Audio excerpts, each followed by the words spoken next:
So in this video, we're just going to go through the two types of isomerism we need to look at AS level. There are further types of isomerism which will come on to A2, but for the time being we just need to look at structural and geometric isomerism for organic compounds. So the first type of isomerism is structural isomerism. So those are compounds, they have the same molecular formula, but they have a different structure. So, for example, those three molecules there all have the formula of C5H12, but they have different structures. So we have pentane, we also have methylbutane, and we have dimethylpropane.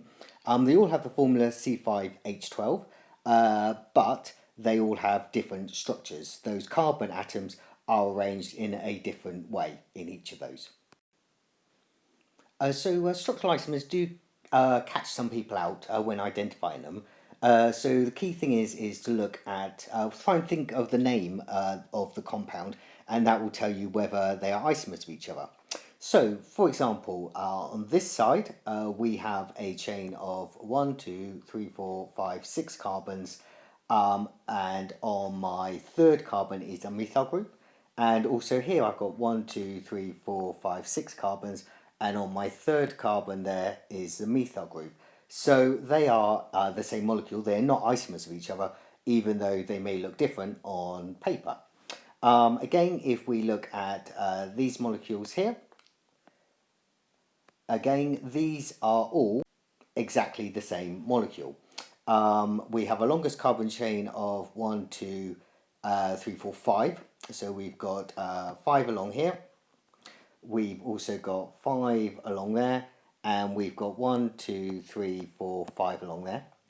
On the second carbon, you've got 2 methyl groups on that. Second carbon, 2 methyl groups there. Second carbon, 2 methyl groups there. And on the fourth carbon, you've got a methyl group, fourth carbon methyl group, fourth carbon methyl group. So again, they may look different, but they are in fact exactly the same molecule. So the other type of isomerism we look at are stereoisomers. So they have the same structural formula, but our atoms are arranged differently in space. So what do we mean by that? Well, it occurs in one way if I have a carbon-carbon double bond in my molecule. And this type of isomerism is called EZ isomerism. It's given a special name.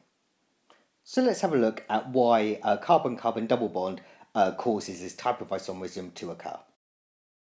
So here I have butene. So you've got your 2 hydrogens here and your 2 methyl groups here with your double bond in the middle of your 4 carbon chain. Now, when you look at your double bond here, I can't rotate about that, it's fixed. The only way I can rotate it is if I break the double bond like so, and then I can rotate because it becomes a single bond. And that obviously takes quite a lot of energy. However, if I compare these two, so this is a single bond here, I can rotate quite freely around that.